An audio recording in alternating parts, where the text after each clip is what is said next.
What's up, everyone? Welcome to another episode of the Mayrand podcast. Today, my guest is LJ Strenio. For the few of you that might not know LJ, he's a free skiing legend, having filmed with companies such as Meathead Films, Level 1 Production, Poor Boys Productions, and Line Traveling Circus. He's also an X Games medalist and a super interesting dude. We discussed this year's X Games Real Ski competition as he was one of the judges for the event. We also discussed a bunch of his Real Ski 2017 video where he won the bronze medal. We also talked about a lot of different subjects like the relationship that you have with your filmer, dealing with injuries, assessing risk and reward when you're going out in the streets, and knowing when to stop. It was a really good chat with LJ and I hope you enjoy it. Big thank you to this episode sponsor, Access Boardshop, J Skis, Treefort Lifestyles, and Planks Clothing. Let's go.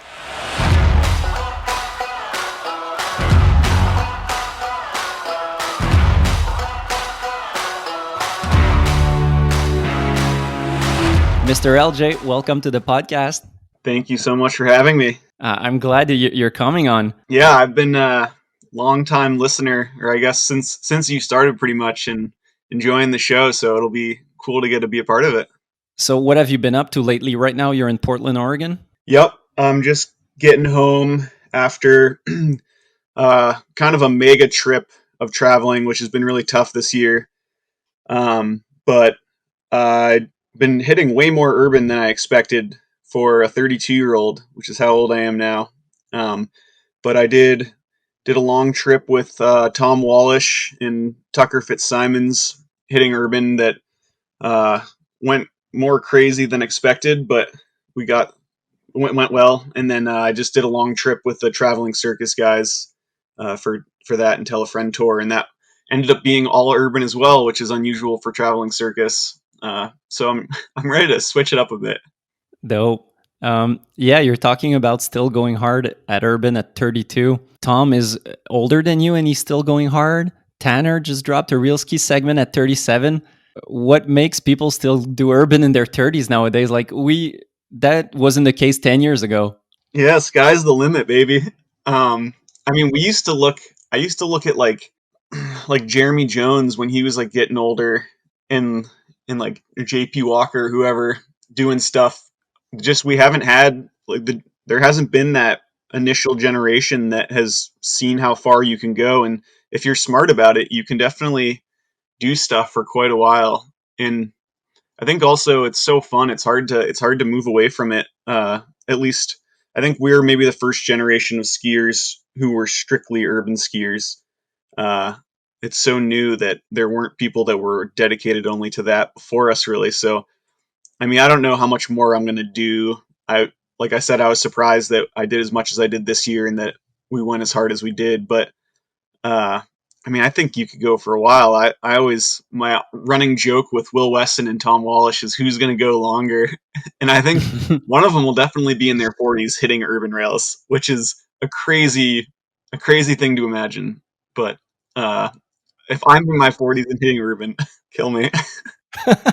Well, it depends of what you hit. If you go the Cam Riley way, then it's definitely something that you need to consider stopping because it's dangerous. And that's what's cool with you guys, like you and Will Wesson and Tom, is that you guys are so good at rails that if you're not doing something really, really consequential, it seems like you know how to fall. Like you're not, like I was filming with Belmar, like I told you this season, and he really impresses me of like, he doesn't fall. Like if you're not, he may go off early from the rail, but you guys have done it so much that like you're kind of cats on rails. You may drop early, but you're not going to get hurt. Well, knock on wood again, because it's still gnarly, but you know what I mean? Yeah, learning to fall is ironically like a huge part of skiing, not just in urban, like in park and in like backcountry and stuff too. And yeah, Belmar is a good example because he's so damn good and has been forever. But I mean, yeah, you could be lapping a big park jump and be doing like some kind of dub where you're just kind of hip checking and sliding out because you're committing to it and you're not getting stuck in those dangerous zones upside down. But you can have some kid trying a 3 who, is blind and ends up being, maybe scorpioning because he's landing sideways and doesn't know how to like properly lean so that edge isn't potentially exposed to catch and kill him. There's a lot of wisdom, I think, also with you guys having done it so much. It's a bit like, Tom Brady, who might not be as athletic as he was 20 years ago, but he has so much knowledge and experience that when he goes into a game, he compensate with that. So when you guys go into urban, maybe you're not as fit as you were, or as you're not 18-year-old LJ, but you've got a lot more things in your baggage. Yeah, when we on this trip, on this good company trip with Tom and Tucker, since obviously Tucker is like the young guy, and he's crazy up and comer right now, and he's putting together an insane part. I'm so excited to see. He's like one of my favorite skiers to watch right now. But me and Tom were always giving him a hard time, just because a lot of the stuff you mentioned, like this accumulated knowledge. He was wearing pole straps, hitting a couple urban rails that we hit. Which with urban, you never wear pole straps because, like in the park, there's like skirting and stuff. But like if you have pole straps and you're like, you come off a rail and you're like flying down a stair set, and one of those poles gets caught in something, it's gonna like yank your arm out of the socket. So we were like, like lightly hinting to him at first, like, hey, you should, like, we don't wear pull straps. Maybe you shouldn't. And then eventually we're just like, Tucker, don't wear pull straps, dude. It's sketchy. And he's like, oh, I like to wear them. And then I think like he was hitting like this gnarly, really big rail halfway through the trip.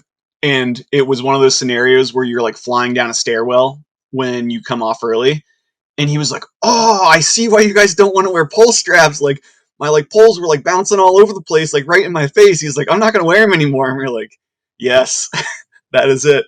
And it was pretty Oh my funny. god, yeah, that's something I never thought about, the whole pole strap thing. It's something though that as a filmer, when I see people without their straps, sometimes I just wish that they would cut it off, because when you see a shot of someone doing something and there's the pole strap waving in the air, it's like it turns me off so much. Yeah, you got to grip it, or like Will just takes his pole straps off. He doesn't. I don't think he uses pole straps ever anymore. Just he hits so much urban. But I agree. Mm. That's a very good point. What's going on with Good Company? Are they putting together another movie? I don't know exactly what they're doing, but I'm pretty sure. Yeah, there's going to be some kind of Tom movie, Good Company Tom movie with homies, and there's definitely enough content for there to be this Midwest urban segment. We got a bunch of content. It was really fun skiing with those guys, and it came out, like I said, surprisingly well. I was kind of going into it when Tom invited me. I was like, I'll come, but I'm gonna ski mellow. And then slowly but surely, the features started getting bigger and bigger, and then got a couple clips that I'm pretty hyped on. Can't wait to put out. What was the motivating factor for you? Was it like Wallish motivating you? Like you saw him skiing and it was motivating you? Or was it more just once you get into it, you just forget about not going hard and you just go at it? Kind of more the latter. Just I've been like obviously easing back a little bit the last couple of years and trying to do more fun stuff and less crazy stuff pretty much since I stopped doing the real skis. But it's still fun to do. And I guess the one feature in particular that I'm really excited about was just something that was really cool. And because I like my whole mindset this year was like, Tucker will hit anything. We roll up to like a perfect six kink, and me and Tom were like, we've hit six kinks. And Tucker's like, dude, think of all the tricks. You could do like two switch ups on that. And we're like, yeah, we've done two switch ups on six kinks before. So I've been thinking like, what haven't I done? Or like, what would be like a nice addition to like a career highlights reel is kind of my Mm-hmm. mindset. And this feature was like, oh, I've never done this. No, I don't think anyone's done something quite like this. Like, this is going to be very different and very wild. And then obviously once I started hitting it, it was like very rough and not the most fun, but I was very motivated just because I was like, this is something that will add to that career highlight reel style thing. Like this won't be just like another clip of something I've already done before. That's a crazy point you touched on. Is you and I, well, and yourself, you're a bit older than me. You know the whole skiing history. Like you started watching movies in the early 2000s, and you're still super relevant nowadays.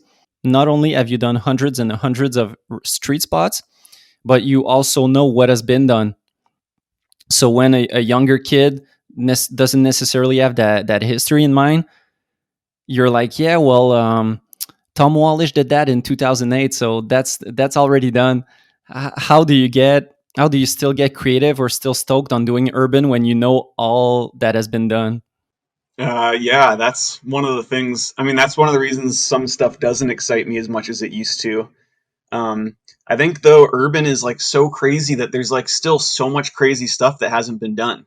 Like if you look at the real skis this year, like so much, like it's like all never been done stuff. It's like skateboarding in a way that like in the sense at least that like it'll never completely max out. Like maybe jumping will eventually max out. Like I feel like once people are doing like 5 flips with like multiple spins in each, like there's gonna eventually be like a hard barrier to like maybe there won't be, but it'll slow down for sure. Feel like, but urban, you can creativity is such a large aspect that like it doesn't rely as heavily on like quantity of rotations. You can get like super creative with it.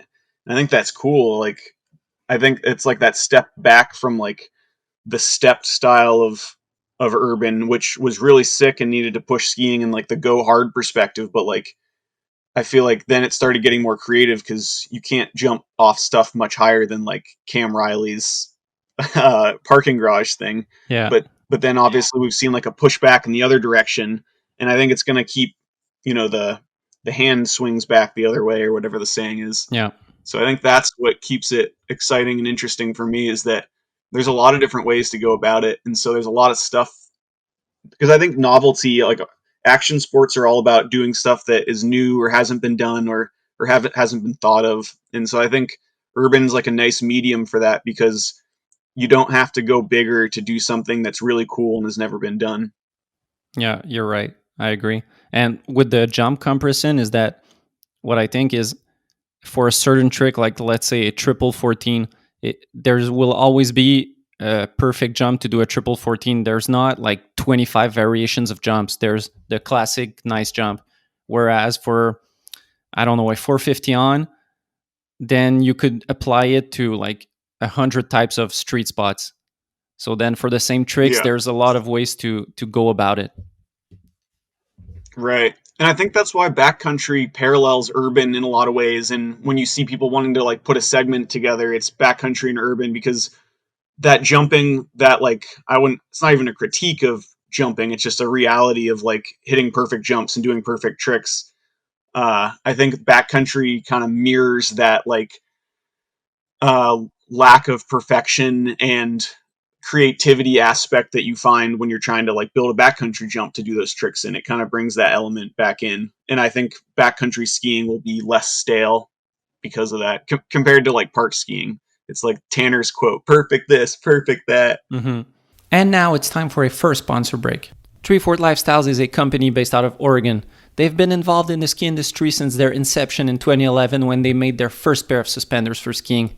They produce some of the nicest accessories you can find out there for your adventure activities, whether you're going skiing, hiking, or traveling. I've worn their suspenders all winter, and I have to say I love them. They're stylish and they're so comfortable you forget you have them on in the first place. Go check them out at treefortlifestyles.com and use code Mayrand at checkout to get 15% off your order. Support companies that support skiing. Support Treefort Lifestyles.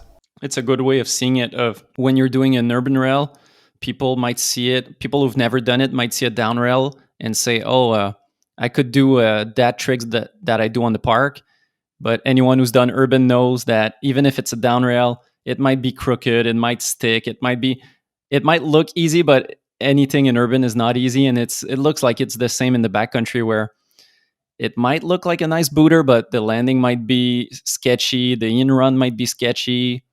Yeah, there's always something. That's like guys like you, the filmer's job is to like that's what's like the impossible job for you guys is to try to show as many of those imperceivable imperfections that like can't be seen, and you're trying to highlight that all of the stuff that makes it more difficult, but you can never film all of it. You can never film that like the snow was extra sticky that day or like the rail like had some weird like whatever like abrasion on it that like the guy would catch up like only on this section of there's always little imperfections like you Mhm. said. Yeah, we did a six kink with Belmar this winter, and it was in aluminum rail. Oh, did he go edgeless on it? Yeah, exactly. But the Okay. thing with the edgeless is that he was saying that himself is that it helps a lot, but it's not magical. Like aluminum is still shit. And that was the thing that I was struggling as a filmer is like I knew he was having a fight with that rail, but at the same time I was like, well, I can't really show that it's sticking. That's just something he's living through, but for people that don't like it would almost take him saying beforehand like, hey, I'm doing a six king aluminum, it's super sticky because if you just see the clip it looks like a normal six king, but it was one hell of a shitty battle, let's say. You can never show it all, and like you said, like yeah, there's just stuff that like the audience, and if they're not in the know, it'll go over their head. That's the same with like the real ski edits and trying to judge them. We're like trying to figure out what that stuff is, but yeah, it sucks that like yeah, sliding edgeless will help with aluminum, but then metal edge on your skis also like helps you grip and balance, and like it definitely just it's really hard to balance on an aluminum rail with no edges for sure, and it's definitely like a whole new challenge. And yeah, I don't know how you there maybe there's some kind of creative ways, but there's just a lot of stuff that you just have to like let go and be like, I hope someone notices. Have you seen the latest Bunch movie? Is there time for matching socks? Yeah, it's wild. Yeah, in there, there's two specific spots where they take a 2 minute break from the ski porn and they just show the behind the scenes of them saying like, "Hey, that rail was gnarly for that point." Like, there's a transfer rail that Crypto Skier does, and Dude. they show that transfer and they take the time to take us through it. Like, look, it's 6 feet tall, it's 6 feet wide of a gap. There's that thing and that thing, and I thought that was really cool of giving context because even though you might be super core, it's a 5 second clip. Like you might miss stuff. I'm like I the shot definitely blew me away, but then it reinforced it. Even like I definitely was even more impressed for sure after all of the like them showing like the bleacher. You're talking about the one like in the bleachers, right? Yeah. With like the narrowness of the down rail was lost on me for sure, just having watched the clip. And then when they started talking about that, I was just then it like started to impress me. Even that might be the most impressive urban clip in the whole movie. That was insane. Yeah.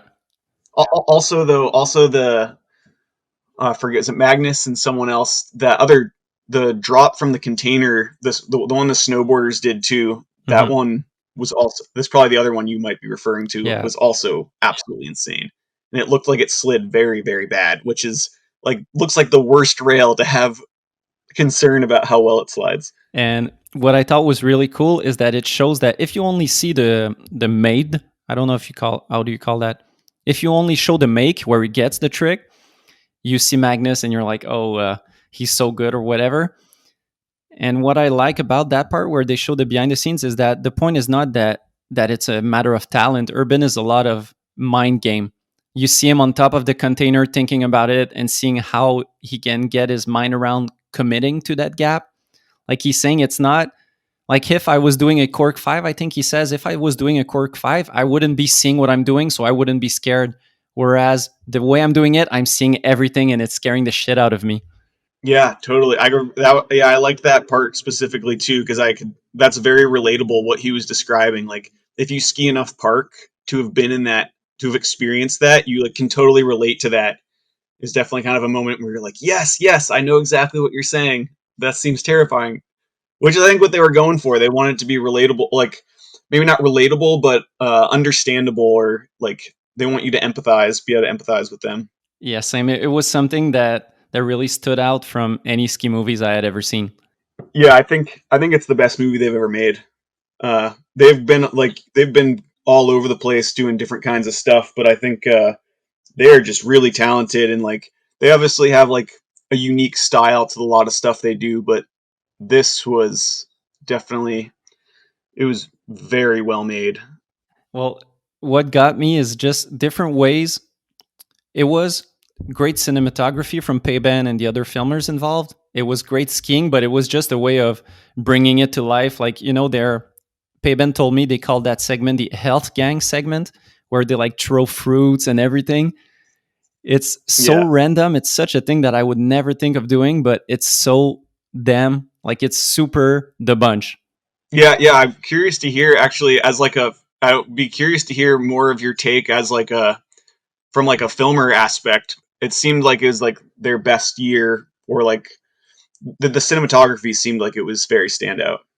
Really. And I think it's the same compliment that I gave him for his real ski of this year, which is really a personal thing, but it was really the editing that let the cinematography shine.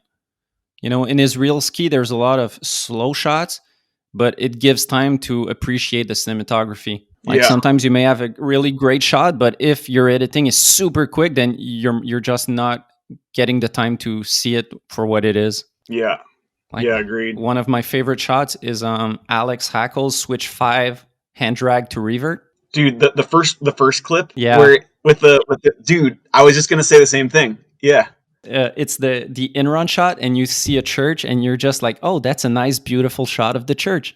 But then he comes into frame. That's like such a nice shot. it's beautiful. And now it's time for a second sponsor break. Planks is a British outerwear brand founded in the French Alps. Yeah, you can ski in the UK, but you probably wouldn't. But these guys are still passionate about skiing, and as someone from Quebec, I definitely relate to that. They don't just make high quality, good looking gear that's affordable. They care about the freeski culture too, running grassroots events and sporting skiers that are some of my favorites like Woodsy, Lupe Haggerty, and the Real Skiffy crew.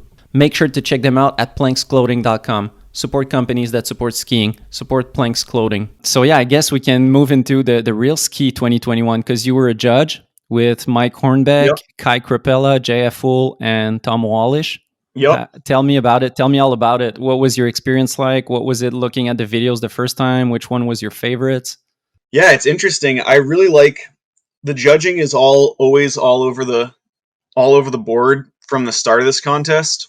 So I really like that it's all athletes now who I do understand like the aspect of having someone who films be a judge, because that's a huge part of it. I think having all athletes is, and you know, we can still we aren't like completely ignorant to the filming, but I think having all athletes is like a good thing to do for this contest specifically. It's interesting because even though we all have been past athletes in the contest and all have been hitting urban for years and years and years before this was even a contest, we still always not only don't see eye to eye, but bring up things that other people didn't see, which is always interesting. And I think speaks volumes to like how wild urban skiing is and how like varied it can be.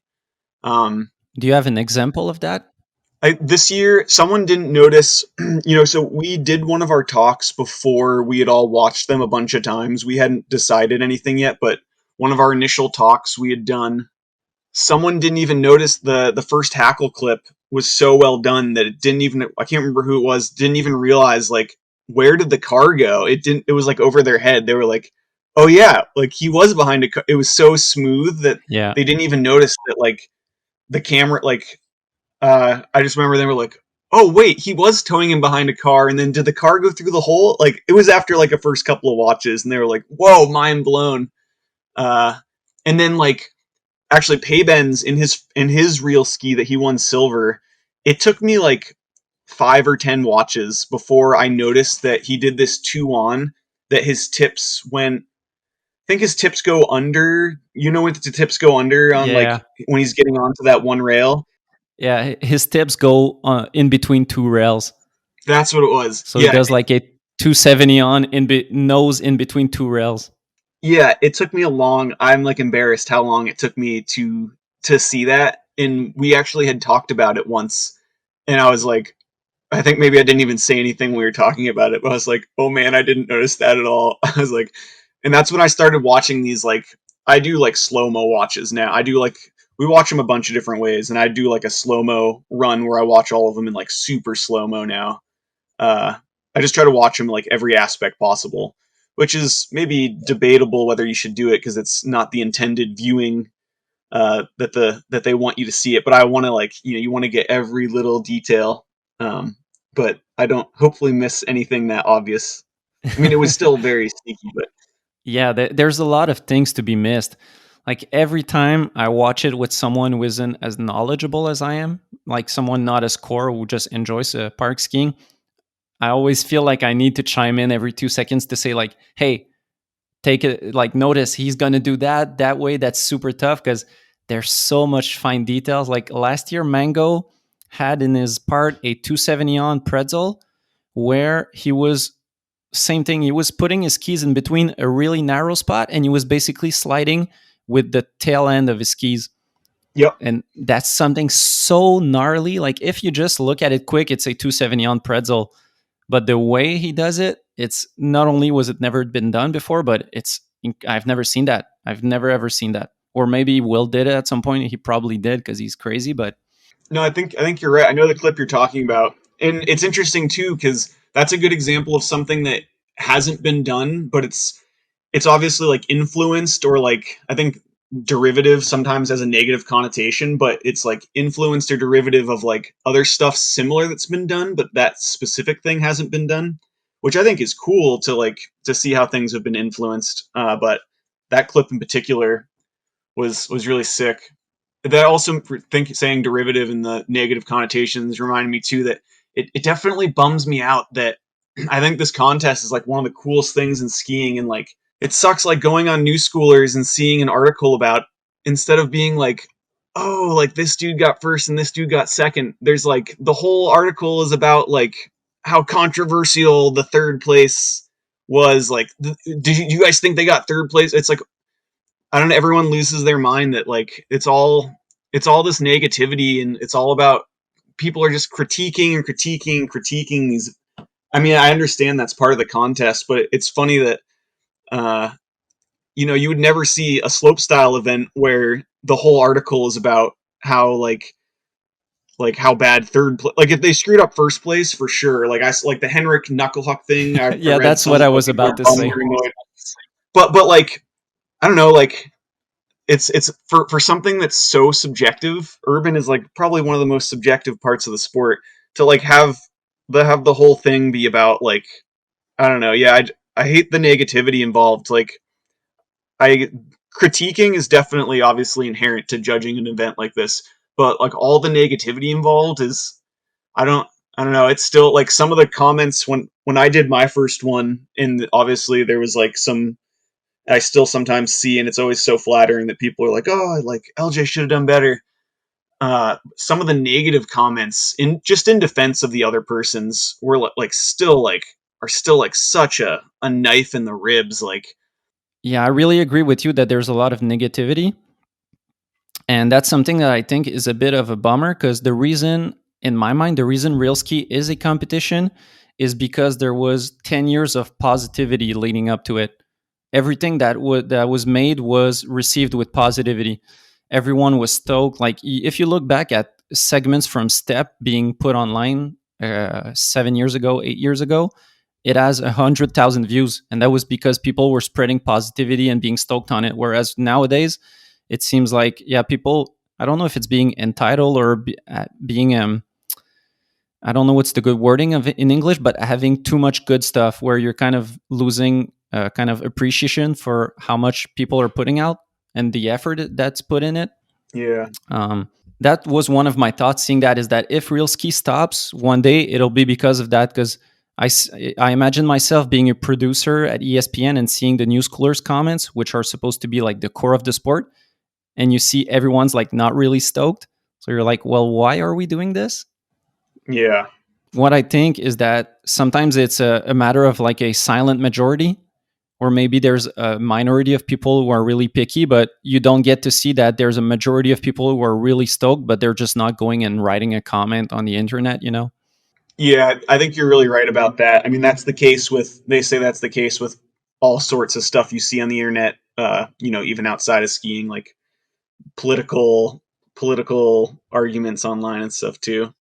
And I know it, obviously the shift in the contest format shift didn't help either. Obviously, I got a bunch of DMs from kids being like, "You screwed up. Why did you take it from like an urban contest to an everything contest?" I'm like, "You think me, who is like pretty much only an urban skier for the last like 10 years, who like bleeds urban, you think I was the one that was like, 'Hey, ESPN, you know how you guys have this awesome urban contest that I was stoked to do twice?'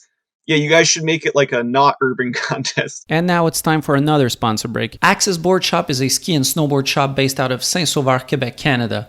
They've been in business since 2002 and have supported skiing since day one.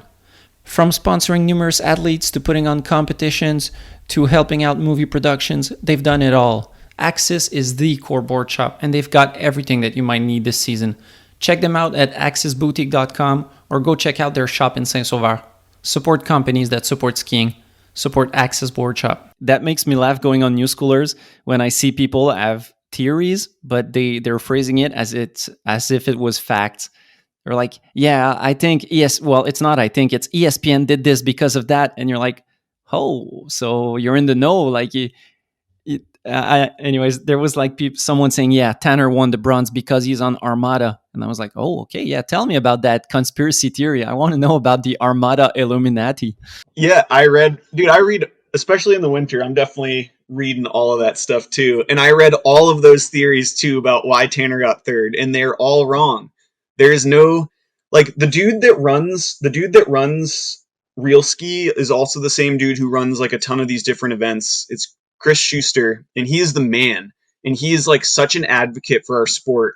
And he has to work with these people that know nothing about it and convince them that like we're worth it's worth it to put on these events for us and stuff. Like it's a struggle every year. Like people take it for granted, but like this contest is not guaranteed. Like it could go away for sure. And he is like working his butt off to make sure that it still happens. And sometimes that means like making concessions and making it a non-urban contest maybe, but it's better than not having anything at all. But anyway, yeah, like there's no strings attached there. Like he doesn't tell us what we have to do. Like we don't call all the shots either, like we're not the only ones involved with like the athlete selection, as you could maybe imagine. There's some stuff there, but we are a big part of it. But sometimes there's other people stepping in. And but as far as like the judging is concerned, I don't think he was there when we were judging, but I don't think he said a word. He like the judging is exactly what the judges somewhat agreed upon. It's not what we all wanted, but like it was the consensus we came to. There's no conspiracy here. I'm curious. How do you guys go on a decision? Does it have to be unanimous? How does it work? No, so that's why a lot of podiums have been something that no one wanted, but everyone compromised on, which is why sometimes it ends up being kind of strange because you're never going to get unanimous vote where everyone like agrees on something. So sometimes it's literally like I think this person should be in last place and someone's like I think he should be in first place, and if no one can agree upon it, then you get this podium that no one wanted, but is like a compromise in the middle where they're like, all right, well, what if we give him third? And then both people are like, I guess I can live with that. I'm not saying that's the case with Tanner here at all, but that has been something that's happened in the past. So it's tough. We don't have like this perfect framework about how we do it. So we look at it from like a lot of angles, and then we just kind of see how the cards lie. And again, it's super subjective because when it was just a urban contest, there's the type of feature you hit. Is it creative? Is it consequential? Is it big? Is it technical? Is there variety? Are you doing stuff that you've been doing for 10 years? Are you pushing yourself? Is the filming good? Is the editing good? There's so many variables. And then again, there's the whole thing, as you said, that it's subjective. Every judge has their own background and their own things that they like. So, and then you bring in the factor that you can put park skiing and backcountry skiing or like any type of skiing you want, really. Yeah, the change to being not all urban actually came super late. We had a whole lineup picked of urban guys that we were going to invite, and we're like ready to lock it in. And then some things changed at a higher level at ESPN. Again, I don't know how much is supposed to be private information or not, so I won't go into like the details. But um, at no fault to Chris's or ours, it turned out that it was going to be not an all urban contest, and So the athlete roster had to change a ton. There were some really exciting urban people that we were going to have in it that were like confirmed that didn't end up getting to be in it. That would have been really sick to see. I mean, I guess without saying any names, we can say like I can say like people that we were like discussing, uh like Belmar was definitely in the discussion. Like Will Berman was in the discussion for years, and like always like a bummer that he didn't go in. And then like one of the real ski fee guys, is he? I hope I don't say his name wrong, but it's Yuho. Is that how you Yeah, say his name? Kilkey. I met him. Yeah, yeah. Oh, I met him. I met him a couple times, I think, but I'm a huge fan of his too, and he was very much so in the discussion. Um, and there's other like legacy people, like some of the first year, like the first year I judged, we were talking about like Dale Talkington. Like, if you must know, you've like watched long enough that his urban is like from back in the day was so sick, and if he had been doing stuff the last couple of years, it'd be sick to see him in.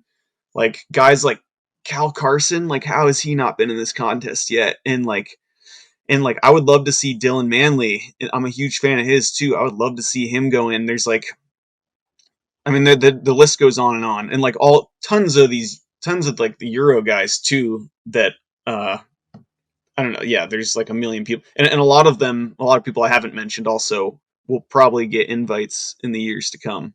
Yeah, it's a hard thing to squeeze in all those people because there's only 6 people that can be invited. And yeah, it's a harsh thing because that's always something that I found really a bummer is that you need to give people their chance to participate.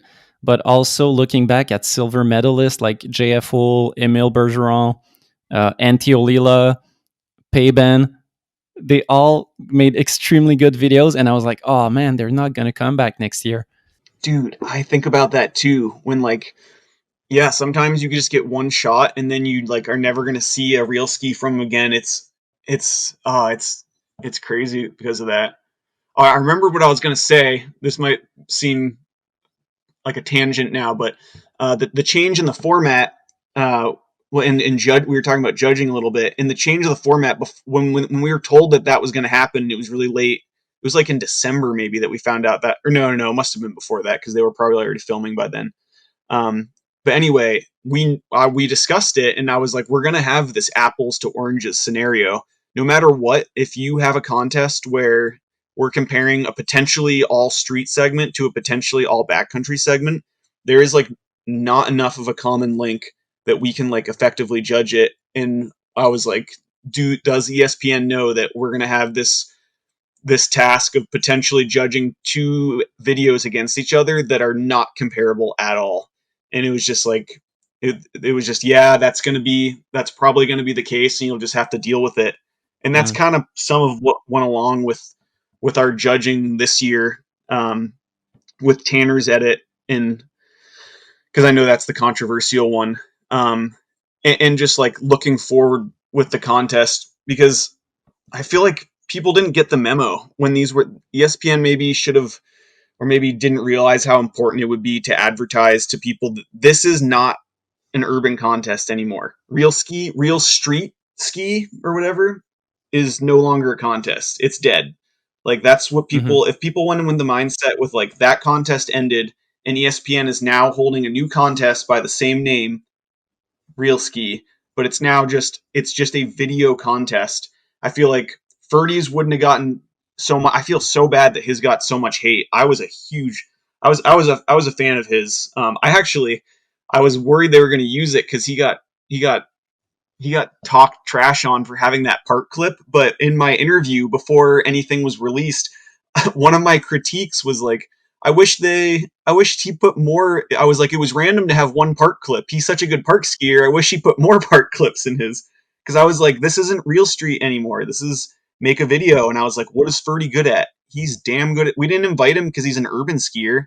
I know, like we've obviously seen Capiche and stuff, and like he's good at urban, but like he is known as like a park skier, Hmm. and like part of him getting invited was like if we invited him as an urban skier over some of the other urban skiers out there, that's like a huge disservice to like to them. We put him in because we want to see what he's good at and like his interpretation of a video contest. And then obviously the athletes weren't sure exactly what to do.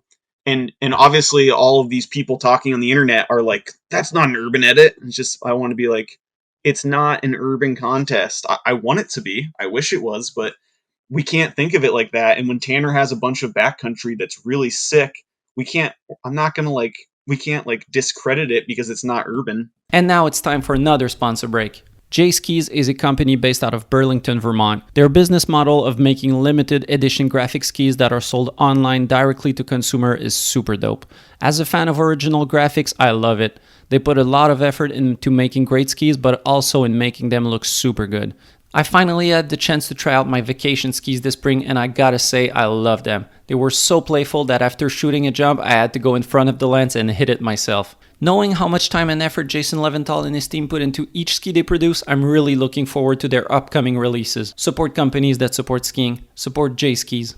The way I saw it when JF told me that it would be all around was, it's as if you were judging a pipe run versus a slope run. When you do the comparison of a whole backcountry segment versus a whole street segment, you're right. It's really hard to judge. It's how can you judge Tanner's triple backflip in the backcountry versus Hackle's 16 kink blindside switch up? Yeah. You can't. It gets into really nitpicky stuff. And I think a big factor that people had for Ferdy is the work that goes in. And that's sometimes a bit of unfair. I don't know if it's unfair, but building a backcountry booter to do a triple backflip, that there's days involved to build it. And for, let's say, Alex Hackle's blind switch up, that it was a battle. And I think there's something when people see a park jump that they're like, oh, okay, you went kind of the easy route. True. And it's not because of the trick. Like, I think it was a right side dub bio 14 blunt, like crazy trick. But it's just the fact of saying, oh, okay, you were at a resort, the jump was already built. Yep. Valid, very valid critique from that point of view, for sure. I mean, I do agree with you to that point, but also sometimes stuff just doesn't. I think it's a metric you need to consider, but not one. I mean, sometimes stuff just doesn't take as long. I feel like that's something you should consider, but if something is sick and it didn't take and it wasn't a lot of work, then I feel like it shouldn't necessarily take away from it, but it is something that I think should be considered. Yeah, it's tough. Yeah, I don't know. It's tough because even in urban, because a park jump is just a big sign of saying it was easy, quote unquote. Like the jump was already built and everything. You had a chairlift to get you up. You weren't hiking. But in urban, you don't know. When you see a shot, sometimes it might have taken you 30 minutes and other times 3 days. That's just an unknown. Yeah, you're right. Circling back to the point about urban being like backcountry because you have to do it yourself. I guess park definitely lacks that aspect. You're right. It's not something you created entirely on your own. That's like a valid critique for sure. Well, it's not even a critique. It's more like trying to see where people were coming from. Like I get the like someone uploaded on New Schoolers a version of his part without that shot, and people were like, "Oh, that's so dope!" So it's like, yeah, like we just echoing what we said a million times already. It's so subjective, and it's tough to like. As soon as I think the thing that makes it so cool is that it's not meant to be judged, and then we started judging it.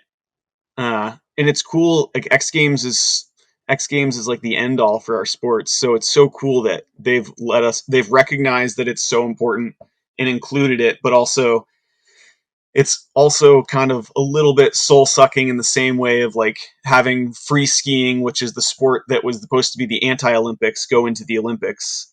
I think it's really cool that free skiing's in the Olympics. I also think it's really cool that street skiing is in the X Games. But both of them are slightly counterintuitive to the initial like vibe or soul of like what the sport is supposed to be about. So it's slightly contradictive, but I think it's less contradictory for the X Games part because it's the root of the sport and you can still be true to what you think free skiing is. Like Payben and Hackle didn't put 15 clips; they put 9.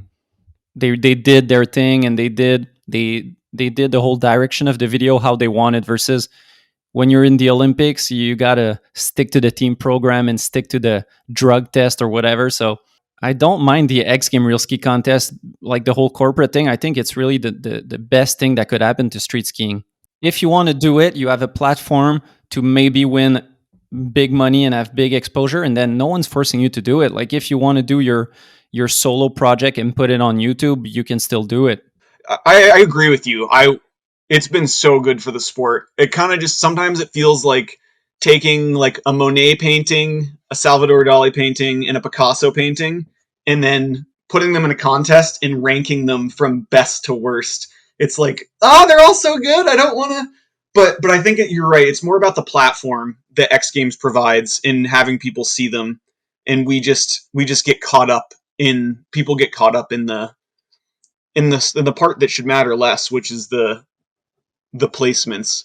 But I think you're right. Like I think X Games is this huge platform, and for them to recognize it as the big part of the sport that it is overall like a really good thing. And I hope it keeps going, man. I hope to. Question for you. We talked a lot about the serious thing of judging the contest. I want to ask LJ the skier and LJ the ski fan. What was your favorite video? What made you hype? Uh I mean, I like different ones for different things, which I know is kind of a cop out. I chose A Halls as an overall. I think A Halls was insane, but I think maybe like the urban skier in me maybe likes Hackles better. Um, I know that's it was between those two, very tough for me. I ended up, I think A Halls is my favorite, just because it's just so crazy and technical and insane. Hackles too, man, and also some of like the other ones, like Lupe's, I thought was really sick too. I don't know, it's tough. It's even now it's tough to like choose just one that you love. I like different ones for different reasons. Like I've loved Hackles edit. I loved Hackles edit last year too. Like I got crazy goosebumps watching his edit last year. Uh, and this year was like a step up in so many ways too. Um, but I guess I've always been like tried to be like a technical, or at least in the past, somewhat of like a technical urban guy. And A Halls was like so many crazy technical wild things. Yeah, I'll just rephrase that for you. You're saying somewhat of a technical guy. I'd say one of the most technical guys ever. Thank you. I wouldn't say you're the most creative or the most like the guy who goes the biggest, but in terms of technicality, man, you're like I wish companies like Meatheads would put out their movies from back in the days, because you did stuff in like 2008 maybe with Meatheads that would still be bangers in a real ski in 2021. Thanks, man.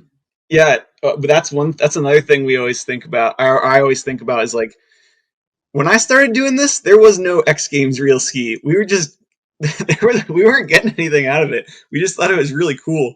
So that like it was all about having people stoked on it. So to have you say that is really flattering and makes me stoked, because that's like urban was always filming in general is always about having people who can appreciate it, and which is can be like a small number of people, but like having someone like you who's very knowledgeable about it say something like that is makes me like super stoked to hear.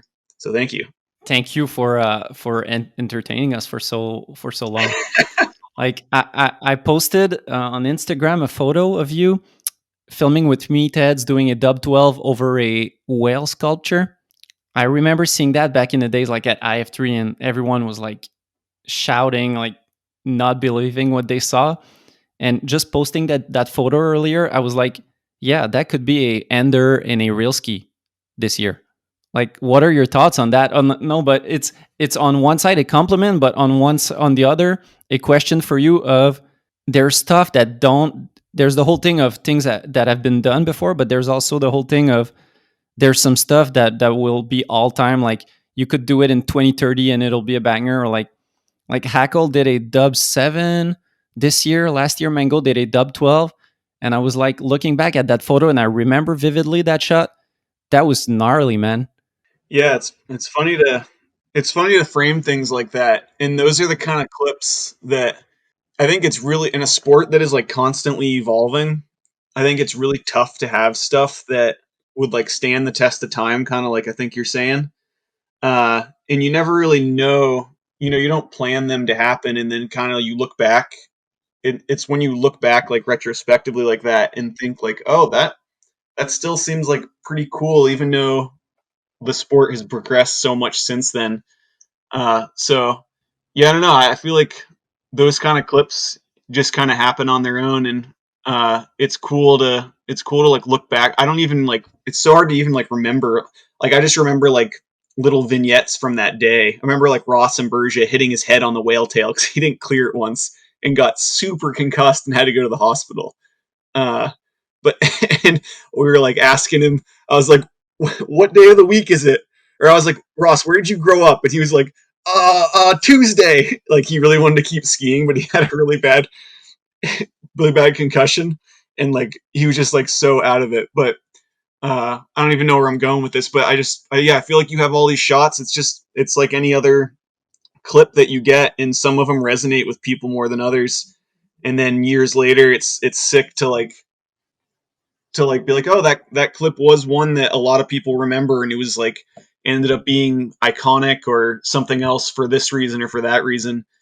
Uh, it's cool to have there. You don't get a lot of those, I guess, and you don't really get to choose them, which is funny too. So to look back and to have people, I posted that same clip you're talking about like a week ago because the photographer Dan Brown, I just saw him recently, and it was the 10 year. It was exactly 10 years to the day when I posted it. I guess when he posted it, and I was like, "Oh, that's cool." And a bunch of people DM'd me, uh, showing me like it up on their wall still, or just saying some kind of little story about it. And so I think, like we were saying, like having people stoked on the stuff you did was what it's all about. And so I think that's the best part of it is having a bunch of people shoot me DMs, being like, "Dude, I that shot was like amazing. I remember seeing it for the first time." Like when you start to think that you're getting old and you're not going to do this for much longer, maybe to know that you maybe positively influenced other people's enjoyment of skiing or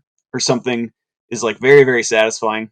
You definitely did. And that's something that I think might be cool is that in a lot of sports, there's such an evolution that um, I'd say if someone who did maybe, let's say someone 20 years ago whose best trick was a 900, who's criticizing someone who's doing a triple 18, then the guy who's doing a triple 18 might say, yeah, well, fuck off. Like you never did half of what I've done. Well, and that's something great that when I think about you and Wallish and JF being judges is like you guys have set the ultimate urban standard of like if someone does a so-so shot, then you can actually critique them because you're like, but I did like there's some technical tricks on rails. I remember you doing maybe in 2009 on a super long down rail, a front side switch up to front side switch up, pretzel two out, which is like I don't know why I have that exact shot in mind, but that's something that I remember back in the days and still to this day stands the test of time where you can say like you were amongst the, I don't know. My point for that is no one can say like, oh, hey, old man, 32-year-old LJ, like you don't know what you're talking about. You can be like, yeah, I know what I'm talking about. And I think we bring different stuff to the table too. But yeah, I think it's good to have people that have who can really understand and empathize and have been there themselves, and like to have us judging rather than some very valid selections for judges that maybe have never hit an urban rail before. Because you can, I think, yeah, like what to like your point to what you're getting at, kind of like you can have someone who's watched every clip ever and is like a connoisseur of urban skiing and has seen every clip. But if you've never like even just done like a simple two onto an urban rail, not a park rail, but an urban rail, like even just that onto like a basic urban rail is so different than, and you see it sometimes too when you have some, like sometimes you have really good park skiers go out and try to hit urban. Like some of the best contest guys I've seen hit urban and get absolutely wrecked just because Mm-hmm. it it does bring something more difficult that unless you've done it, you don't might not quite understand. Yeah, I totally agree with that. Some of the best park skiers I've ever known had trouble doing urban, while some of the best urban skiers I've known were not necessarily the best park skiers. Yeah, that's an interesting. Well, that just yeah, a lot of it is like the from that stepped quote. Like a lot of urban skiing is like not actual skiing. There's so much other stuff involved. I don't know if you know the one I'm talking about, but Yeah. it's true. There's so much more to it. And the point is, in park skiing nowadays, let's say you can do a 8-10 on, but then when you get back to urban, that's not the point. Like you're not going to do a 8-10 on. You're going to do something that's more of a smaller trick, and the goal is not necessarily the trick. It's more not hurting yourself and getting to the end of the rail. It's a different game. Yeah, totally. So one thing that I really wanted to ask you is, you've started doing urban what, like in 2005, maybe around those years? Yeah, I would say like yeah, more or less. Maybe a little earlier, but just for fun. Yeah, so let's say around 2005, and in 2021 you're still going at it, and you seem like one of the most like passionate guys, or like really who's hyped up and happy to do it. On one side, you've done it for so long that some people might like be burnt out at that point, and the other side, you haven't lived the more like luxurious pro skier lifestyle. Like you haven't had that Red Bull money behind you, right? So I have not. so how does LJ, like, let's say in 2017 when you got invited to Real Ski, you still went as hard as you might have went 10 years before that? How do you get that, like, that flame still in you? I mean, that's a really good question because that's a really really good question because I talk about this a lot with my close friends. Because actually, I was that's the year I'm back. I'm just about to finish grad school right now. I've been back in school since that 2017, since 2017. Um, and that was the year I decided to go back to school because I kind of was losing that flame a little bit. Um, I competed very unproductively when I was younger, and you know, I was like super into slope style, but just not very good at it. And then after like the Olympics came and went, and I realized that like I definitely wasn't gonna go, and wasn't really cut out for X Games. Um, I started to just have fun in film in like the years, a couple years with level one. Like I think Small World was one of them. We just went on like a bunch of powder trips, and I didn't hit like a ton of urban, but I hit a good bit. And I was starting to just taper off, I guess. Not that I was going to quit skiing. I love it as much as I ever have, but I didn't have like motivation. I didn't have like the right motivations, I guess. So when X Games Real Ski came around and I didn't get invited, um, and I had never been in X Games, that was like a big career goal of mine to be in some kind of X Games event. I didn't really care about a medal. I just wanted to be recognized as like an X Games person just because when I was 10 years old, that was like the dream. So I think as soon as I didn't get invited, and then Will won gold, and Tom put out also, and JF, and I mean they all put out like crazy edits, but I guess the guys that I'm like close with were in it and doing well. It just like lit a fire under me, and I filmed a bunch of urban that year in hopes of getting in, and then I started school and submitted to all the judges. You know, if you want to be in this contest, if anyone's listening, like you should be doing everything you can to be in it. Like there is no set path to how you get invited, and I had no idea. But I in 2016 I went about filming this like audition tape, uh, just with the plan of sending it to all of the judges and hoping, not knowing whether the judges were the people selecting athletes or how it worked. And I just sent that video to like anyone who I thought was associated with it, and then went started to go back to school and was like, yeah, things are slowing down for me, but this would be like one last thing that I would love to do. And then of course I found out I was in my math class and I found out I got invited. And I had like, if you I don't know if you watched the broadcast this year with me talking with Lupe about him getting invited while we were surfing, and I filmed it. And the reason I thought to film it was because I remember exactly where I was and what was going on when I opened the email and read that I was going to be an X Games Real Ski. And like that was a bigger deal to me than like winning a medal or like anything else. Like is like it's a huge deal as a skier, I feel like.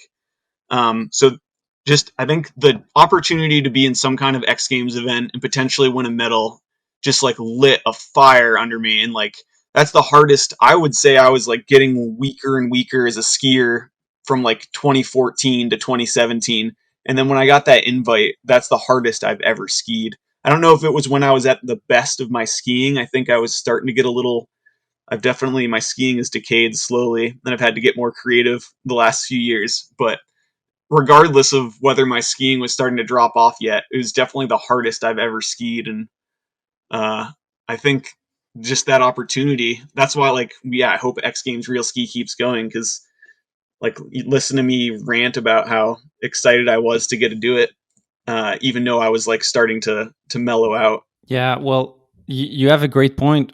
Going back to X Games as a platform, is that forget about the TV show on ESPN, forget about the money. That's something really cool, as you were saying, is something to look forward to.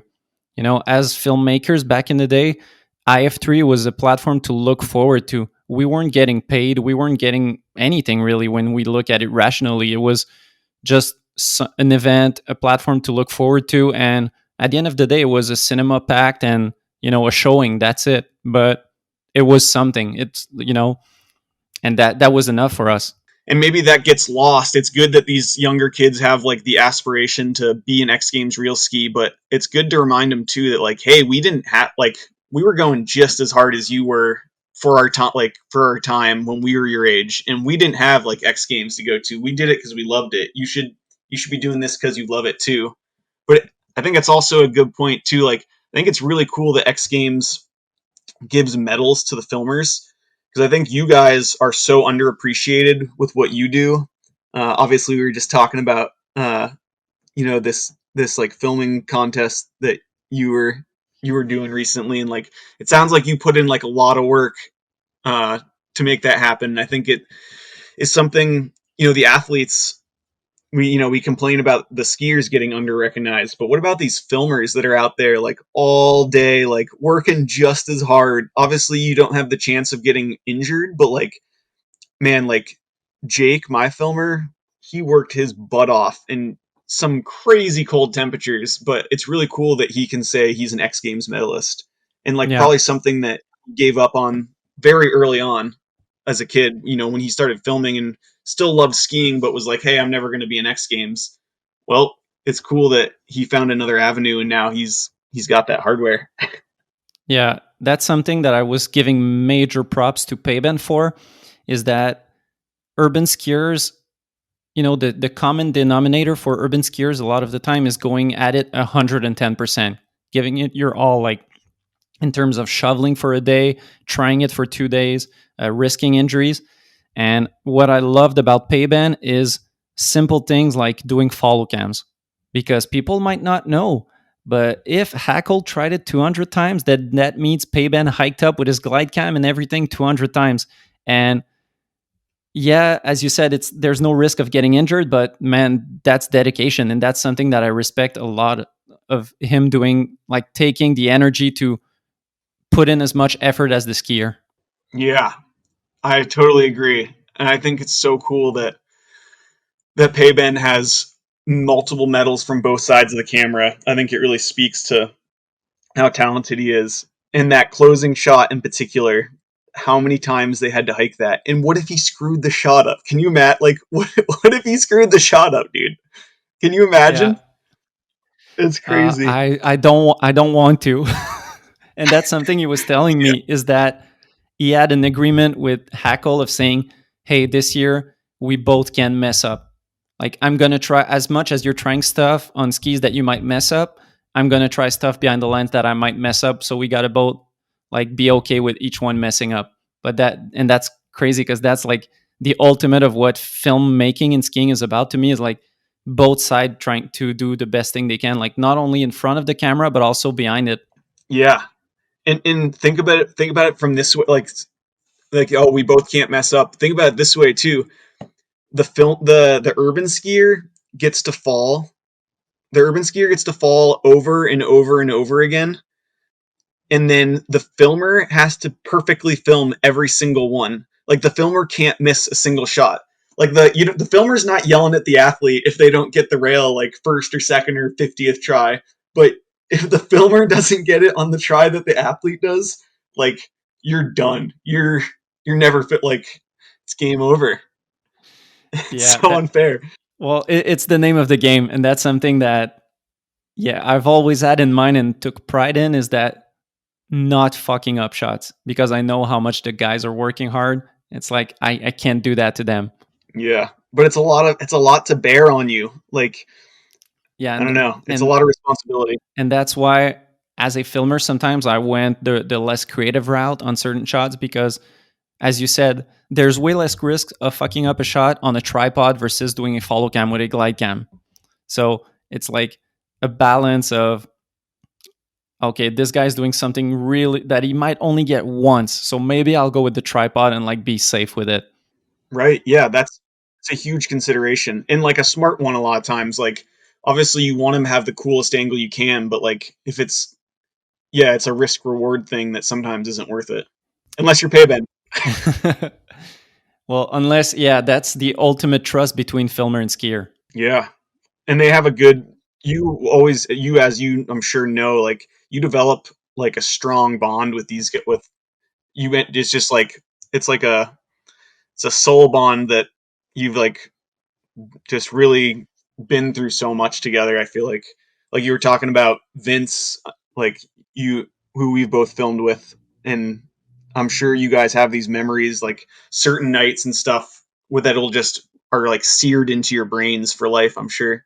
Yeah, well, something that happened a lot with me in the relationships I had filming is I was a coach slash motivator slash idea pitcher, where it's really kind of a both way street of saying, "Hey, I think you can do this," or just like, it's a lot of back and forth of um, reflecting on what we're trying and trying to help each other out to get the shot.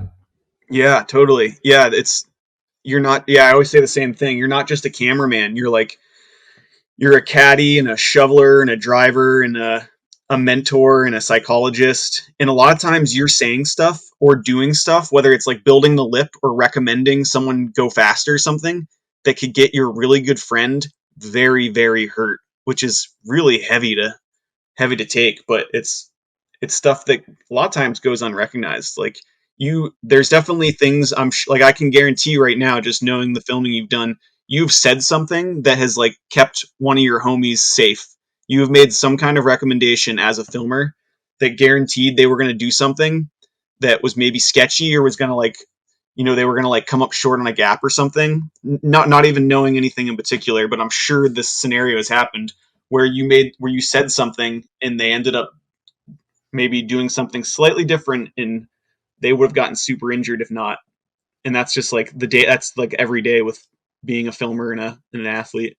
Yeah, well, it's a lot of outside perspective, because when you're trying your trick, you're really focusing on, you maybe lack context.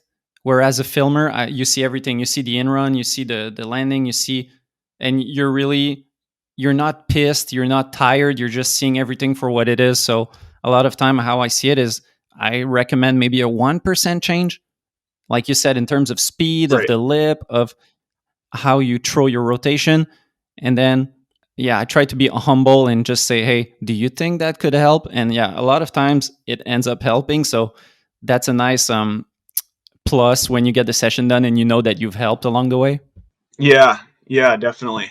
That reminds me, like trying that backflip to pillar, like which is I feel like one of the clips that sometimes people remember of mine. I think like Jake always is like that whole season. It was tough for Jake because there was times where he was like one to tell me not to try it. He like wants to let you push yourself to your limit, but stop you from pushing yourself past it. Because when you're filming those real skis, it's very easy to ski outside your limits. That feature in particular, I actually partially tore my Achilles and skied the rest of the season with a partially torn Achilles, and I also got stitches in my elbow, like third hit into those backflips, and I duct taped my elbow, and I had to go get stitches after, which I had for like the next 2 weeks of filming. And so like Jake is always that feature in particular. Jake was telling me like, what do I do? Like he was like, I wanted to tell you not to try that, but also he was like, I thought maybe you could do it. And so like, when do you, as the filmer, when is it your responsibility to like step in, and when is it like a disservice to step in and like, I don't know, it's there's no right answer, like, but I'm sure it sounded like he would feel really responsible if I had gotten seriously injured. Because it's there's a lot of thing going on in that shot. Is that one, you really need a vision to see that spot, because there's an angle of that shot where you see all around and it's just an empty place. It's rubbles, and you really need one, a vision to see something doable there. But also, you did a little cut that's on YouTube where you see all the tries you did, or at least a lot of them. And there's the whole point in X Games that you want to try your best, but also if you hurt yourself, then there's no good to it because you won't be able to do the rest of your video.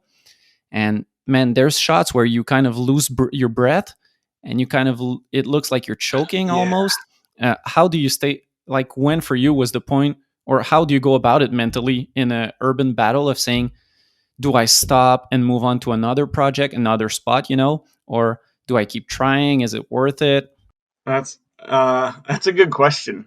Usually it's like, it depends on the year too, I guess. Like this year, a lot of my clips were like, that was pretty good. We can be done. This is dangerous. Or like, but with when you're really stoked on something, I think it's you. At least for me personally, it's you end up going harder and wanting to be more of a perfectionist. And everyone's different. Some people are much more perfectionist than others. But with that spot, man, I don't even remember that whole day. It was such a blur. I probably had a concussion. Honestly, I just got so there's there's all these days where you may have gotten concussions that's a whole other conversation. Hitting your head is really scary. People should wear their helmets. But that whole day was such a blur for me just because of the intensity and everything. But that season obviously was just trying to go as hard as I possibly could. And a lot of times I would get the clip and like that actually I stopped. I got like broke off on that and stopped hitting it, and we settled on the shot that you see, uh, like the backflip to pillar stall that you see was. We watched it, and I wanted to get it better, and then obviously I took a bunch of gnarly falls and eventually had to stop. I don't know how you. I'm trying to think of how you decide when to stop. Obviously, if you get the clip really good, you're gonna stop. But sometimes, if you're being too much of a perfectionist, you might just keep going and going and going. And those times are times where you rely on your filmer to pull the plug for you and be like, "Dude, you're gonna get hurt. You got it really good." Or you go back a second day or a third day and keep going until you do get it. Uh, so the shots where there's like where you can get it and then get it better are the kind of shots where it can be tricky. Usually, if it's a clip where you're just trying to get to the end of the rail or something, there's no gray area. You either get it or you don't. But something like that where you can be nitpicky about it, you can get yourself into trouble of trying something that you don't need to try anymore. And that's where you got to thank your filmer, where you guys come in and hopefully just Yeah. like, dude, you got a really good shot. You're going to get hurt. Stop. Or you do get hurt and you have to stop. I think that's the only way, right? The only options are get it perfect like you want it, have someone tell you to stop, or have to stop because you get kicked out or you get hurt. I think Yeah. those are the only options. Well, I think that's one of the rare times I chime in as a filmer is because the perfect shot and the perfect way of doing your trick and landing it rarely happens. A lot of times it's you deal with what you get. You got to settle for the shot you get. And that's something as a filmer of, as I was saying, you guys are tired, you're angry maybe, you're emotional, and it's as a filmer to say, "Hey, that one was good enough. Like we could settle on it." It's not we could settle on it. It's just maybe sometime chiming in and say, "Hey, we can stop. It's good enough." Yeah, which is so appreciated from the athlete standpoint. But even then, I'd say half the clips in that real ski edit, we went home those days and I was super, super bummed. Really? Just because, yeah, just because I wanted it like a little, like off the top of my head. The 8 kink to pad to 180 was bummed. The cork 7 to like roof to 180 was super bummed. Um, there's a couple clips that didn't even go in that I was super bummed. Tell You got me, what's up?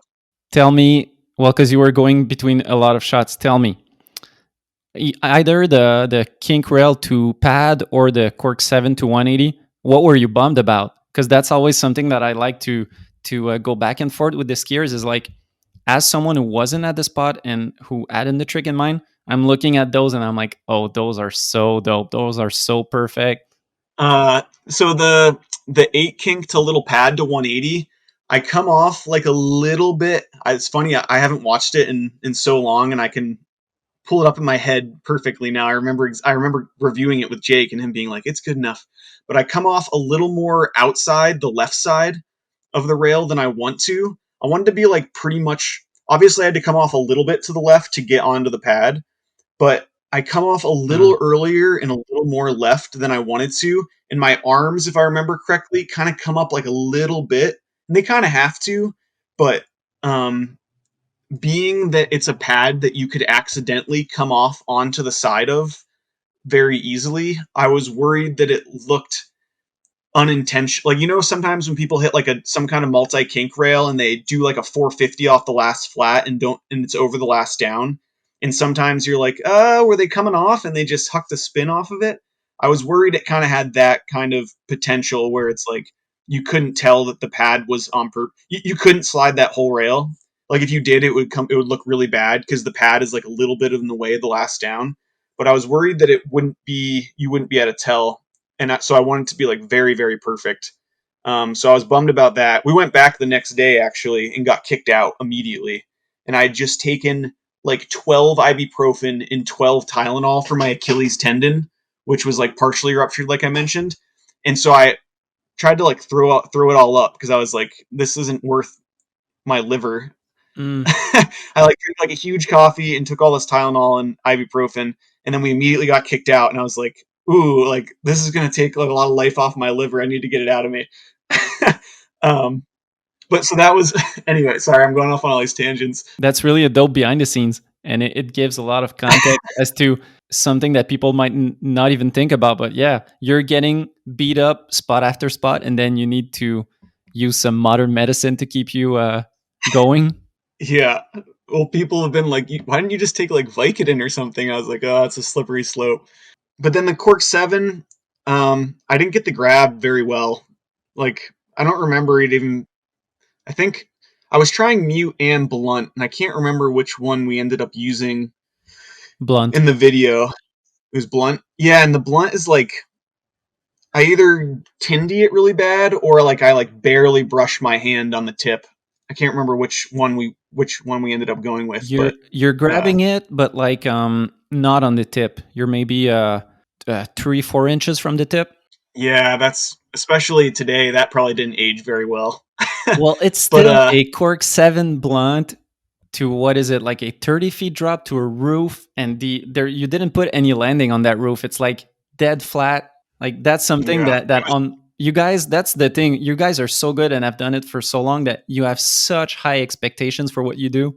yeah. There was one where I did get perfect cap, but I didn't grab it for very long. It was like very short, and so it's funny. We like had a debate, like, should we do the one that I cap, but it's really short, or should we do the one where I'm like not quite cap, but hold it for like a little longer?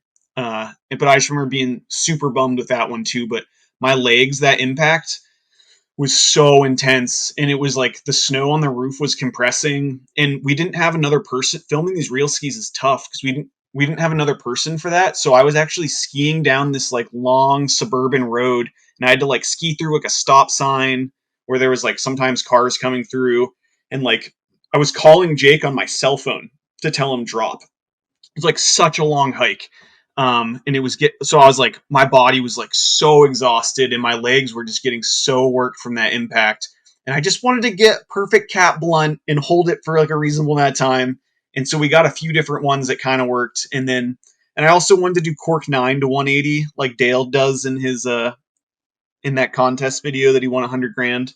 I wanted to do cork 9, and then I was just, I don't know. So that was another one where I was like super bummed, and we went home, and then woke up the next morning and Jake was like, just watch the clip. And I was like, all right, it's fine. It's good. It's not perfect. it's a hard thing when you do those battles where the more you try that trick, the more you're less likely to get it because your legs are tired. But at the same time, you Yep. need a couple tries to get it better and better.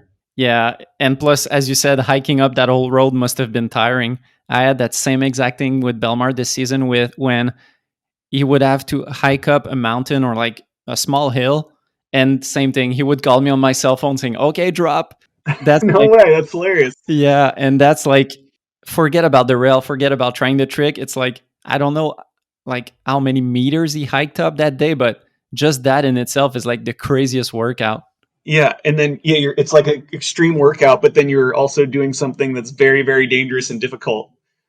I can't wait to see what you guys are putting together. I'm a huge Belmar fan. That's gonna be sick, I'm sure. I'm stoked on what we've got going. It's nothing too revolutionary, but I'm stoked to be doing this with him. It's fun times. Yeah, I love to hear it. I thought urban was gonna like slowly start to die off.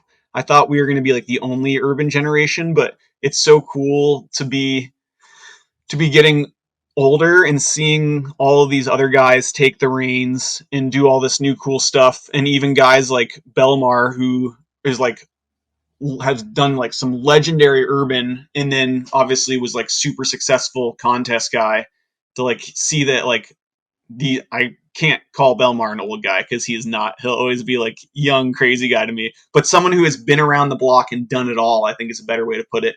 To hear that he's back in the streets doing stuff fires me up. Yeah, the same for me. Like when he told me he was in this year, I was like, okay, let's go. I'm stoked. Yeah, that's sick. I have Oh, I have another spot in mind that from your real ski because there's two things in your real ski that made it for me. There's on one side really long and hard rails to get that are all-time rails that you know, yeah, just rails that are insanely hard. And then the other half is like really creative, funky stuff that you really need a vision to see yourself doing. Like there's a rooftop that you jump onto and then you slide the roof tiles, and that's something really creative and also something that I give you a lot of props for is seeing that building and being like, yeah, that's what we'll do. thank you. That's actually, yeah, that's kind of a sleeper clip in there that I was always really proud of. Because sometimes I do struggle to find creative features. And so I'm stoked that you're stoked on that because when we found that and it worked out, I was definitely really hyped on the clip. And it was the tiles kept breaking because they were made of like some kind of clay, and there was nails underneath that were getting exposed. So we had to like hand place like broken shards of stuff over the nails so that I wouldn't hook on them. It ended up being like it wasn't super difficult to do, but it was kind of like intense and scary with the how many tiles did we break this time. Uh, but it obviously ended up being fine. Yeah, and then there's another on the creative side. It looks like maybe a children playground where you do a underslide to a blind switch up underslide. And again, that's something maybe Will Wesson style that, any underslide makes me think of Will Wesson, but how was that like seeing that feature hitting it and maybe was it a battle or something easy to get? Uh, it was somewhere in between the two. That's another one that I'm also glad to hear that you enjoyed because yeah, between like being like a slate elbow, it worked perfectly. It was like the perfect feature to do it. But I looked at it and was like not sure if it would work, and it ended up being one of my favorite clips from that. Uh, Despite being like not a huge feature, but it was kind of intense because it's actually smaller than it looks, and there's a lot to get tangled in. And as you could imagine, like there's not like a good way to go about trying it for the first time, and you're just kind of like flying into this thing and you need to like sneak your tails in, and anytime the tails didn't go in it was like kind of scary. But I guess ultimately it only ended up taking like, as far as urban rails go, it only took maybe like 20 or 30 tries. So actually that's like nothing as far as urban rails go, but it was a little intense still. I remember me and Kai Crapella, we were both filming ours the same year, and we were both in Utah together. We helped each other film a lot of spots for each other because help is hard to get. And I remember New Year's, actually neither of us went out for New Year's. New Year's Eve, I was helping him winch into this redirect wall ride that he did. I remember just being like, oh cool, it's midnight, all right, ready, drop, okay, like winching him in. And then the next morning we woke up crazy early, and he helped me with this lip 2 disaster I did on this down rail. But anyway, I remember, so we were like linking up all the time and talking.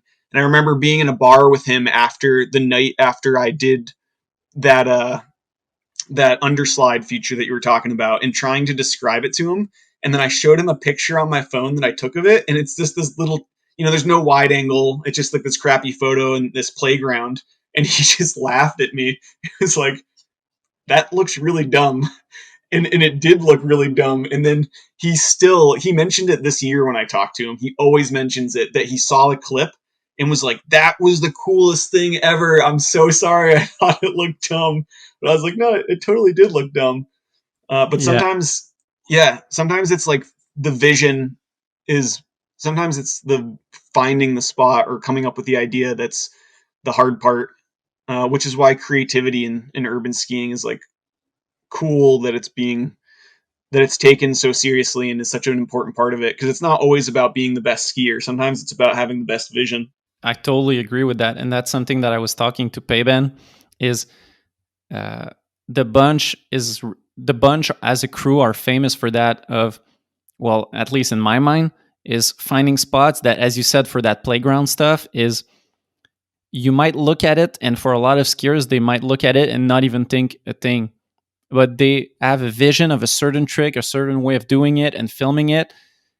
And as a street skier, there's always that thing of, you don't know if it's doable unless you don't know if it's doable until you do it, because it's not a standard 270 on. It's something funky that you've never done. So you might have that vision, but you really need a lot of self-belief, I guess, and vision to see it through. Yeah, it's a cool aspect that doesn't you don't see in other parts of skiing sometimes. So it's cool that, yeah, it's definitely a huge part of urban. And one gnarly thing that I never realized about that underslide feature is that right underneath your foot, there are a lot of different metal separation things. I don't know how you would call them, but there's like 20 of them. So I never noticed that until now of watching it 20 times. But if you pop too much, then you get tangled on the upper rail. And if you don't pop just a bit less, then you get screwed in those. Yeah, I was really scared about that too.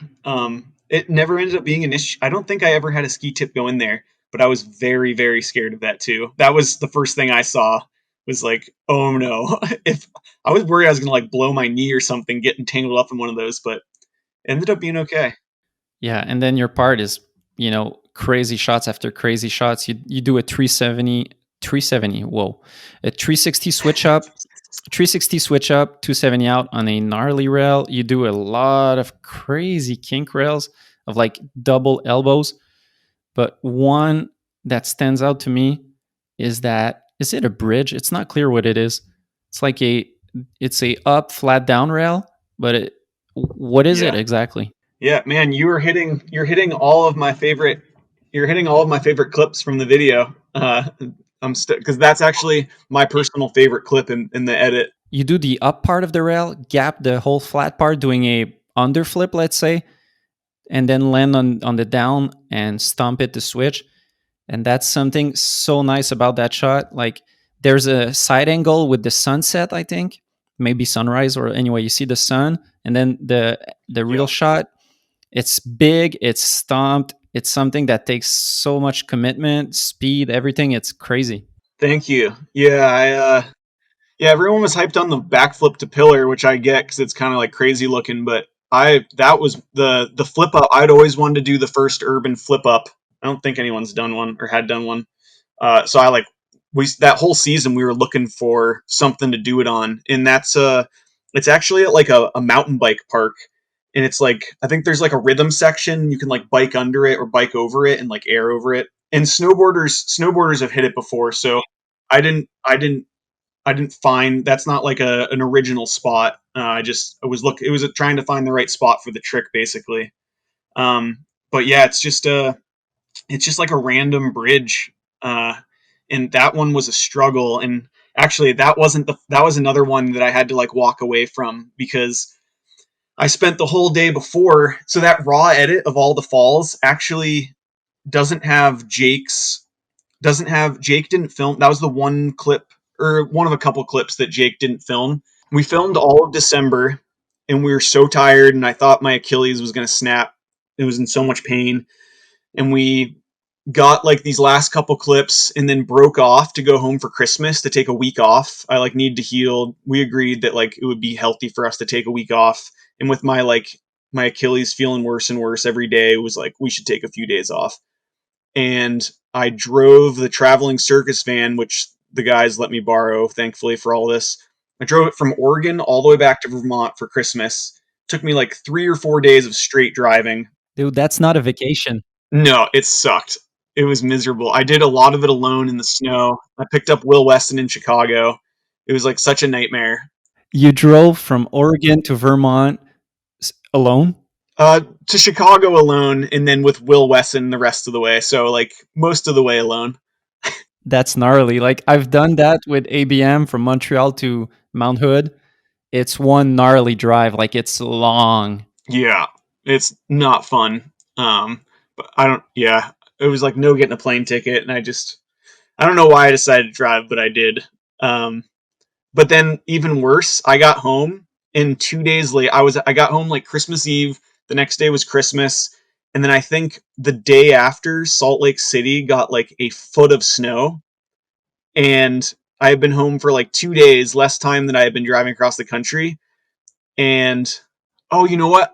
The reason I had to drive home was because Tell a Friend tour was on the East Coast, and they said I could use the van if I promised to end up and drive it across the country to the East Coast after.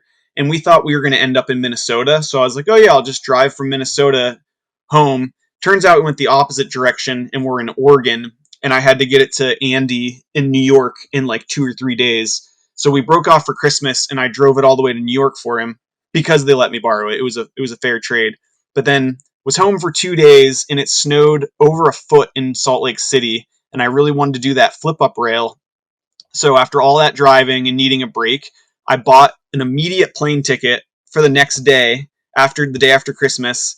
Like I spent like $800 on a one-way ticket. I bought it with like a few hours notice and was like, "Mom, I'm sorry, I have to leave. You have to take me to the airport. I'll see you at like I'll see my whole family was home. Like my sisters haven't seen him forever. My dad, and was just like, all right, I got to leave. Sorry, I got to go to Salt Lake. It snowed a foot, and there's a chance I could hit this rail." And then yeah, spent a bunch of money on that. Jake was home for Christmas and was like, "Dude, I need a couple days. Like, can you find someone else?" And I was like, "Yeah, it's fine. We agreed that you could have this time, that we would have this time off. I just bought this ticket on a whim." Had my buddy Henny, who's like my oldest friend. Like if you ever seen a clip of me in my teenage years, it's probably from him. Called him up, and he agreed to film it. And so like hired him, and or hired, yeah, like he like I threw him like a little bit of money. Thankfully, he was willing to do it like the day after Christmas, and had like Jeremiah Paquette, who's the Saga TM and just a good friend of mine too. He came, and just there's like a bunch of other people. I'm like spacing. It was such a blur, but had him run winch, and I don't know. We all like rallied, and before the snow melted, like banged it out, and ended up being like between like paying my homies and like buying pizza and beer at the spot for him and buying the plane ticket. And it ended up being like $1,200 I spent on that shot. But it was like so worth it. I was like super down. But that spot ended up being like such a hustle. But I think it's like my favorite. It's my favorite trick in that edit for sure. Just because I've always wanted to do the flip up, and we found another spot to do it before that, and we tried to get permission, and the guy was like, "Nah, I can't let you hit this. Sorry." And we weren't going to be able to hit it without permission. So I was super bummed and was like, "Oh, this is the one trick, like a flip up in my real ski." Like the real ski was like a chance for me to be like, "What are all my bucket list tricks? I'm doing them." And then I was really hyped to make that one work. It was just like such a hustle to make it happen, though. It's really dope to hear the backstory. Sorry, yeah. Hopefully, I'm not ranting too much. I like when you like bring these things up, all these memories are flooding back, and I go off on a tangent. Hopefully, not too long. Dude, I think that's what I love, and I think that's what people love hearing in podcast is the whole story behind it, and having the backstory that no one knows. Like looking at the shot, we appreciate the pure skiing, but it's so dope to see your dedication and your vision of saying, okay, hey, mom and dad, I'll be going off. I love you, but I'm sorry. And that's something that I was talking to Nick Martini also, was the whole vibe of Damn, the step crew, Cam, Nick, and all those guys being like, we were talking about the whole clash of like what your parents think you're doing, or do they even have a clue of what you're doing, right? And that's something funny where I guess your mom might have been like, oh, okay, he's going to do some crazy stunts, but like she doesn't have a clue of like your bucket list of flip off a rail and everything. She's just like, okay, have fun. Yeah. Uh, yeah, I mean, definitely when I was younger, like my parents have been so supportive. Uh, Man, I'm like so grateful for all the support they gave me. But yeah, sometimes it was definitely just like, just please wear a helmet. Like she knew it was going to be something wild, but didn't. She sometimes probably didn't want to know the details. I don't know. That, and I forgot to mention. Yeah, I was saying I left. That was another one I left bummed because I spent the whole first day trying Misty 630 switch up, and it was too small. The feature, despite being pretty big, like wasn't big enough to do that. And then I settled on like you said, like the underflip style. But actually, I should post them on my Instagram at some point. There's a bunch of attempts where I tried like a full underflip with like not just like a back switch up as well. Like I tried to do like, like a flare backflip. I don't even know what to call it, I guess. But I tried to basically do the same thing with a 180 in it, and was really close on a few hits and have some cool clips of me falling trying it. But that was another one that got away, and we settled for like the straight over Lincoln style one, which I was really hyped on still too. The Misty you had in mind makes me think of Austin Torvinen's Super Unknown back in the days. Is it something like that? Yeah, yeah, exact. I was trying the exact same trick, and I spent a whole day trying it. Uh, that clip of him is insane, dude. He helped us film our second reel ski actually, which is really cool. He's doing well. He's back in Minnesota, but that was definitely the inspiration for it. That definitely broke the internet back in the days. Oh yeah, that's a pretty early on viral ski clip for sure. I like still remember that one for sure. One thing that really stood out to me, having followed you your whole career, when you did that X Games video, was you had done it for so long, like you weren't 17 anymore. You were like an adult, like able to relate and know that some things might be dangerous and like gauging the risk. There's a lot of things in that you might have hurt yourself really, like that underflip thing is there's consequences maybe if you fuck it up. And you've had a lot of times people start thinking about the injuries and stuff when they get one. And the one, I don't know if you've had any other gnarly ones, but the one I have in mind is the one with your level one trip back in the days where you did a 630 on, a 6 on disaster, and you completely destroyed your knee. Does that Yeah. does that still come into your mind sometimes when you're skiing, or you kind of forget about it like it's in the past?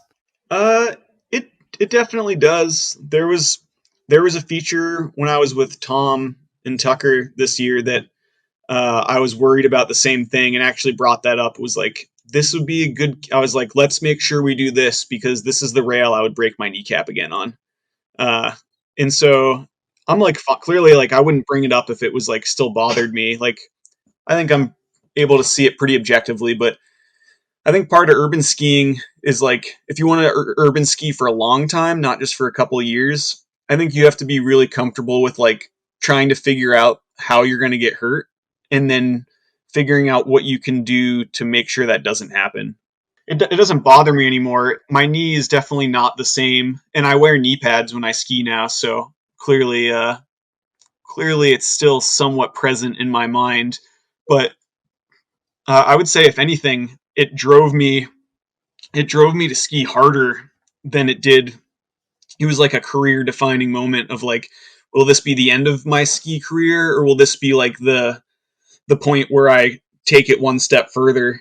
And I think a lot of stuff I did after I hurt my injury, after I hurt my knee, uh, would say that I was able to like get over it and push hard. But yeah, man, to hit urban for as long as like some of these guys and myself included maybe have, you got to be smart, and you have to like think about the really bad stuff. You have to like sometimes you might be like, oh, I don't even want to think about that, but you need, like, I got into skydiving like a handful of years ago, and like a lot of skydivers will watch parachute malfunction videos on YouTube, and it's like, oh, why would you watch people, like, that's terrifying? Why would you watch that? And it's like, you gotta think about that kind of stuff. Like, it's gonna help prepare you. And like I was saying, like filming stuff with Tucker, who's like hasn't been hitting urban quite as long as us, uh, is always good to have. Like I would like sometimes have probably uncomfortable conversations where we would talk about like, what's the worst thing that could happen here? Okay, well, can we put snow there so that can't happen? And so as Mhm. long as it's productive, as long as it's constructive, I guess, I think it's good to keep that stuff in mind. But then obviously don't let the fear creep back in as well. That's something with your injury. Like, that's a crazy enough injury for some people to say, okay, I'm done with skiing, I'm going back to school, or I'm done with urban skiing, I'm gonna do some mellow backcountry stuff. Well, not mellow, but maybe easier on the body. It's crazy to see that you've kept going after that for so many years. Like, Thank was there you. a point in there? Well, because it might have been like a what 6 months to a year of like rehab. Yep. Probably 6 months of not skiing, and then another 6 months of rehabbing to be 100%. Was there a point in there where you were like, okay, am I done with skiing? Yeah, there's a lot of points. I guess one noteworthy one that people might not know, if you watch Traveling Circus, the first time I skied again, like skied hard, like was given clearance to like ski park, was during the whole Traveling Circus episode where we go to New Zealand. And if you watch that episode, after having heard me talk about it, or without having heard me talk about it, it would just look like another fun trip. It's just another fun Traveling Circus episode. But behind the scenes in that episode, I was like in the van, like almost crying in tears because I was in so much pain. It was the first time I was like trying to ski hard again, and there's a couple clips of me like skiing these lines. I think I do like a six off a rail, and then do like a switch five to a rodeo or something. I do a couple like cork nines and stuff, and then just after that was filmed, I was in so much pain being back on snow again. I thought, not from the pain, but from the knowledge that, or from the thinking that this is what skiing was going to feel like for the rest of my life, and that I couldn't have fun. It wasn't fun. Like, it was so painful that I was not going to be able to enjoy skiing, and thinking that that was just, my PT had cleared me, so I thought that that meant that it shouldn't hurt, which wasn't the case at all. He just meant that I wasn't going to make it worse. But in my head, I was like, this is what skiing is now for me. It's being in extreme pain. I just would ski a couple laps and then go like break off. They'd be like, "Where'd LJ go?" And I just go back to the RV and just be like breaking down, just like skiing's done. Like, I went through all this rehab and worked my butt off. Was like so excited to go down there, and was just like, I'll never ski again. Like, I can't ski like this. This sucks. And that whole trip, the whole video is like us like laughing and having fun and stuff, but I was like in a real bad place. Um, and I just wasn't fully healed yet, and I hadn't built up the muscles enough. And I went back and worked with my physical therapist, and was so strong when the winter started that next year, and had a great season. Had like one of my best years. And there was other hard moments along the way too. Obviously, like right after the injury was really tough too. But honestly, the hardest part, besides maybe the initial crash, was being back on snow for the first time and being so optimistic and excited. And here I am, and then thinking that it wasn't going to be the same. I don't know. It was really rough. And eventually the knee got better and better, and now I does it still hurt? Not No, it's different. It doesn't work quite the same. It can't bend as much as it once did. But it doesn't. It never hurts me ever. Really, it doesn't bother me ever. I have to move it all the time when I sleep. I have to sleep in a position where I can, while I'm asleep, I'll like subconsciously straighten and bend my leg, because I get tendonitis or something, because my kneecap is physically larger than it was, and so the tendons like aren't long enough or something, and so it causes like this really weird pain in that way. But to like do physical activity like skiing doesn't hurt it at all anymore, which is such a blessing. I'm very grateful. LJ, there's a ton of stuff that I want to talk to you about between your level one segments, meatheads. Poor boys, traveling circus, but we've gone on for an hour 50, so I think I'll stop you there and let you go on. But I definitely would love to do a part two with you at some point and talk about more stuff that you've done. Yeah, I would love that. This has been so awesome reminiscing and bringing back up old memories and stuff I haven't thought about in so long. And super grateful for you to have me on. Like I said, I'm a huge fan of this podcast, and Well, it's been fun chatting. Hopefully, this has been enjoyable. yeah, well, likewise, I've been a fan of you since forever. Like I was telling you before the podcast, I have so much respect for you because I grew up watching ski movies and watching your parts. Like you were getting us hyped up to go film Urban, and what 14 years later, I'm still hyped up to see what you're cooking this winter. Oh yeah, there's a lot of luck involved there, I guess. But I love to hear that. Thank you. This is I'm getting down to it, man. So I don't know how much more you'll see of me, but you'll definitely see some, hopefully some clips I'm pretty stoked on. At least this next year, at the very least. Nice. Last thing I would have for you is that I ask people on Instagram if they have special questions for you. Yeah, yeah, let's do it. Luke O'Brien asks, "What part was your favorite to make?" Oh, that's a great question. You know, I was always I was always kind of had my hand in multiple cookie jars or something. So I was always filming multiple parts with different people, different years. And so I always made like season edits of my own where I put all of my favorite clips together. But I think one of my best years was probably uh, 2010, 2011, where I filmed with Poor Boys for Grand Bazaar. But I also filmed with Meatheads that year for Prime Cut. It was the year that Whale Tales thing.